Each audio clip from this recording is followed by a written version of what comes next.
Ces jeux sont vraiment pour tout le monde. Salut, c'est Xavier, bienvenue sur WatchMojo français. Aujourd'hui nous faisons le décompte du top 10 des moments les plus effrayants dans les jeux pour enfants. Nous publions de nouvelles vidéos chaque jour, alors abonnez-vous et activez la petite cloche pour ne pas rater la prochaine. Pour cette liste, nous passons en revue les jeux vidéo qui sont censés être appropriés pour les plus jeunes, mais qui ont au moins une scène bizarre, choquante ou perturbante, qui paraît déplacée par rapport au reste du jeu à l'apparence bien plus chaleureuse. Si je fais remonter les souvenirs d'enfance que vous avez tenté de réprimer, je m'excuse d'avance.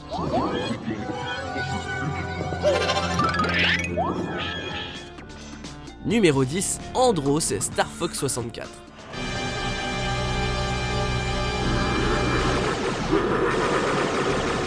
Malgré ses combats spatiaux tendus, le jeu était rempli de personnages anthropomorphiques adorables. Un renard, une grenouille, un lapin, un faucon. Mouh!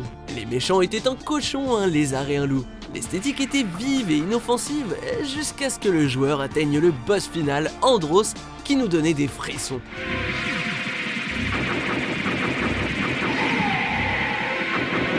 Andros est une tête flottante géante dotée de 2 mains détachées que l'on combat dans un décor vert psychédélique sur la planète Venom. Bon, de là, le combat devient de plus en plus terrifiant puisque les formes d'Andros passent d'endosquelettes robots cactants à un cerveau géant suivant la difficulté du niveau. Un combat qui termine le jeu en fanfare en gravant ces images à jamais dans nos esprits. If I go down, I'm taking you with me. Numéro 9, Clanker Banjo-Kazooie.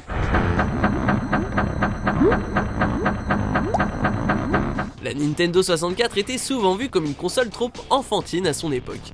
Une grande partie de ses jeux visait les enfants, avec ses couleurs vives et son atmosphère joyeuse. Aucun jeu n'est plus représentatif que Banjo-Kazooie, qui parle du voyage d'un ours et d'un oiseau à travers des niveaux rigolos remplis de musique enjouée et d'effets sonores loufoques. Mais ça tourne mal quand on entre dans la caverne de Clanker, où on nage dans un long couloir avant d'être accueilli par des images perturbantes d'un gigantesque requin mécanique avec des yeux énormes et une mâchoire grande ouverte. Je ne sais pas si Clanker voulait vraiment nous effrayer, étant donné qu'il est plutôt amical, mais la façon dont il est positionné nous a vraiment surpris.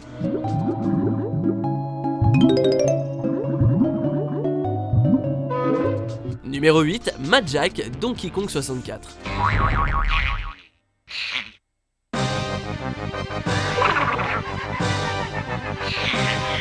Semblable à l'approche mentionnée dans Banjo, Donkey Kong 64 c'est l'histoire d'un groupe de singes qui tentent de se réapproprier leur banane. Le jeu est aussi pur et innocent que possible.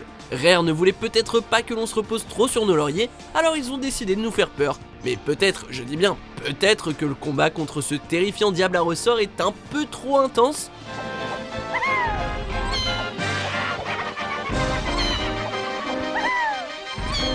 Mad Jack saute de partout avec une intensité féroce et son rire ressemble à celui du Joker, et ce qui n'a donc rien de rassurant. Alors je le répète, on incarne juste des singes qui veulent des bananes. Pourquoi on doit affronter cette machine à tuer ? Numéro 7, le piano hanté Super Mario 64. Il s'agit du 4e jeu sur Nintendo 64 d'affilée dans cette liste, du coup je me dis que la console a dû être construite par Satan en personne, qui a inséré des moments terrifiants pour nous piéger. La voix joyeuse de Mario et son comportement léger en ont fait un titre parfait pour lancer la console, afin d'attirer les jeunes joueurs et joueuses. Tout allait bien jusqu'à ce qu'on se rende dans le manoir de boue, qui se devait d'être un peu flippant vu le décor, mais Nintendo est allé plus loin encore et a ajouté un petit coup de pouce supplémentaire. Comme un jumpscare tout droit sorti d'un slasher des années 80, le piano prend vie et se met à mordre avec des dents acérées. Numéro 6, SAX Metroid Fusion.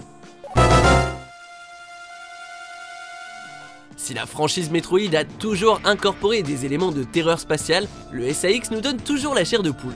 Ça vient peut-être du fait qu'il s'agit d'un parasite qui a infecté Samus Aran et qui décide de lui ressembler comme un sosie flippant. C'est peut-être la façon dont elle erre dans les couloirs à notre recherche, ou ses yeux pâles et sans vie, ou encore sa transformation en un monstre hideux. Ouais, a priori ça doit venir de la dernière raison en fait.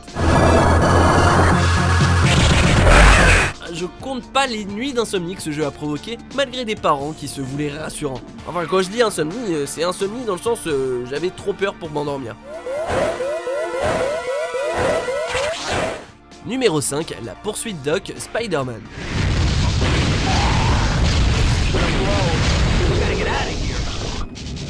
Laissez-moi récapituler le niveau de peur présent dans la galerie des méchants de Spider-Man. Venom fait peur, Carnage fait très peur, Hawk en monstre est méga terrifiant. What the? Is that Hawk? Si vous vous demandiez ce à quoi ressemblerait le Docteur Octopus si le symbiote Carnage se liait à lui, et bah voilà. Le pire c'est que ce personnage ne vient même pas des comics, ce sont les développeurs qui l'ont créé pour le jeu, en sachant très bien que des enfants allaient jouer. L'affreux monstre nous a bien fait flipper, mais on n'aurait jamais cru qu'on associerait cette franchise à des trucs aussi cauchemardesques. Dans les moments paroxystiques du jeu, les joueurs doivent garder leur distance avec le monstre. Fuir ce truc? Pas de problème!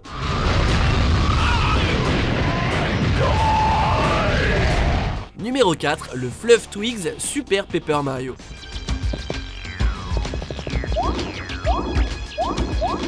Les pianos hantés ne suffisaient pas à Mario et sa bande, puisque dans cette troisième entrée dans la franchise Paper Mario, on a droit à des trucs bien plus chelous. Ce fleuve, et c'est une citation directement prise de la page Wikipédia, est rempli des larmes des pêcheurs. Ce qui explique sa teinte violette. C'est trop mignon. Si l'esthétique ne vous perturbe pas, alors les sons pourront s'en charger. Un savant mélange de cris, de grattements et d'autres bruits constitue la musique de ce niveau qui vous hantera pendant très longtemps. Les joueurs ont déclaré que la musique contenait un message subliminal et même des voix semblables à un disque joué à l'envers. Je vous laisse en juger.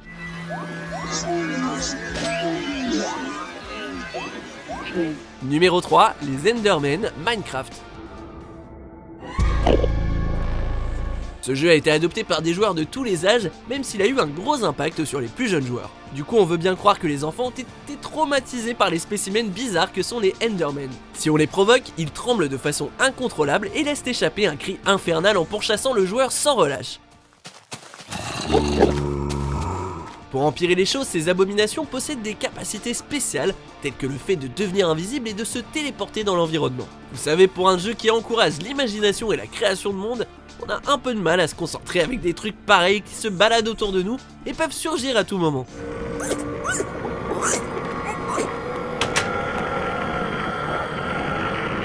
Numéro 2, le fond du puits, The Legend of Zelda Ocarina of Time.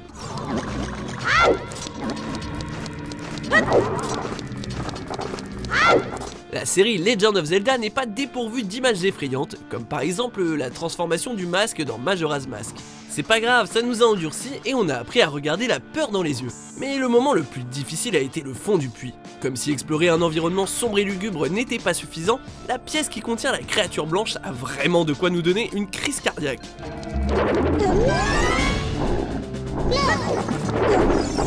L'armée de l'Ombra rend la rencontre très difficile avec un côté claustrophobe, et les affreux cris résonnent dans notre esprit depuis 1998. Si les gens n'utilisent plus de puits, ce n'est pas à cause de l'avancée de la technologie, mais à cause d'Ocarina of Time. What the fuck Nintendo, franchement.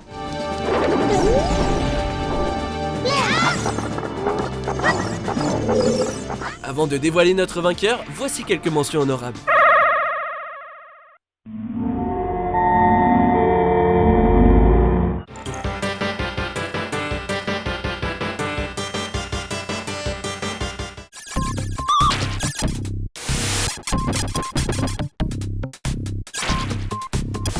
Numéro 1, Gigas Earthbound.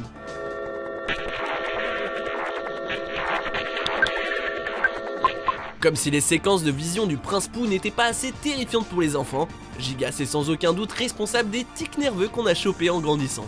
Les termes effrayants, terrifiants et horrifiques ne suffisent pas, et en général on ne tombe pas à court d'adjectifs. En tant qu'antagoniste principal, Gigas est également nommé l'incarnation du diable et le destructeur cosmique, et son but est de faire tout ce qu'il peut pour établir un royaume de ténèbres infinies. Plutôt sombre pour un jeu aussi kitsch. Est-ce que j'ai vraiment besoin d'en rajouter? Regardez-le, il est tordu, rouge et en le voyant, on se demande si Earthbound a vraiment été produit pour la Nintendo.